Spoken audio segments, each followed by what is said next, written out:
I love seeing accountability, but I am extremely worried about our roster depth. Who dat? We have two important stories to break down today. First, our coach admitted a serious lack of discipline caused that embarrassing 34-0 shutout. He called out poor preparation and 12 costly penalties across the board. Furthermore, our backup job is unsettled because two passing candidates failed miserably. One guy threw an awful 100-yard interception returned for a score, while his rival managed just 55 passing yards. I will share who is losing ground very soon. Please stay until the end, drop a like, and subscribe to our channel right now. Head coach Kellen took full responsibility for our team's humiliating 34-0 preseason loss to the Rams. Having arrived this offseason to bring a new offensive philosophy, Moore's tenure hit a major wall as he publicly owned the collapse. The truth is, I'm genuinely frustrated watching this group struggle with basic execution. But let's not get ahead of ourselves and declare the season over just yet. Is this a sign of systemic chaos, or simply growing pains for a new staff? He pointed directly to 12 penalties as the primary culprit, citing a complete lack of discipline and detail that doomed any chance of competing. Moore specifically lamented the interceptions that stalled drives in both the first and second halves. If we cannot clean up these preventable errors in the trenches, how can we expect to compete when the games actually count for our record? 12 penalties in a single preseason outing is objectively unacceptable for any professional roster, but seeing it happen under a new regime makes it feel even more jarring. Why are we struggling with such fundamental lack of discipline this deep into the August camp?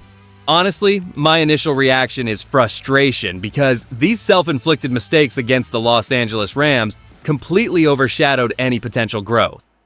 And that changes everything regarding how I view our current roster depth and coaching staff readiness.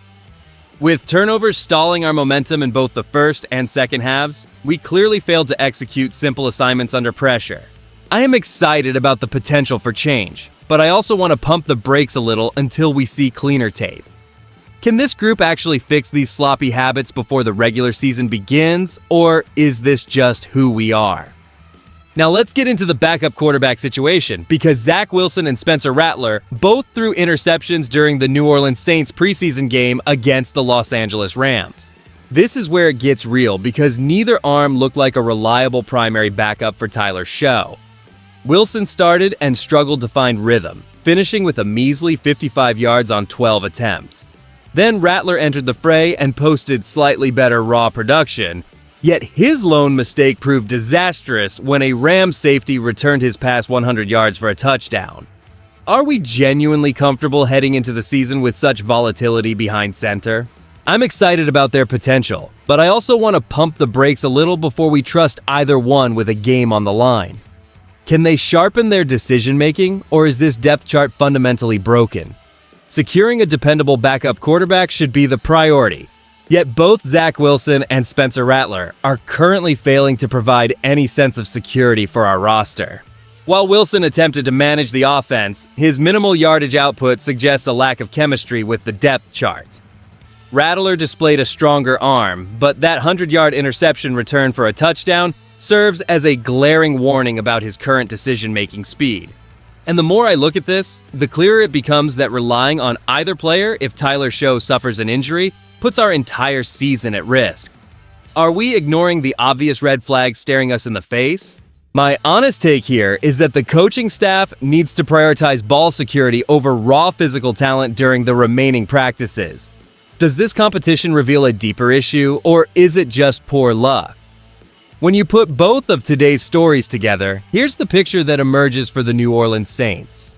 Kellen owning the 34-0 loss, while our quarterback struggle shows a franchise currently lacking both identity and stability. The bottom line here is that our discipline issues and backup QB instability share a common root: a complete failure to execute basic responsibilities when the pressure mounts.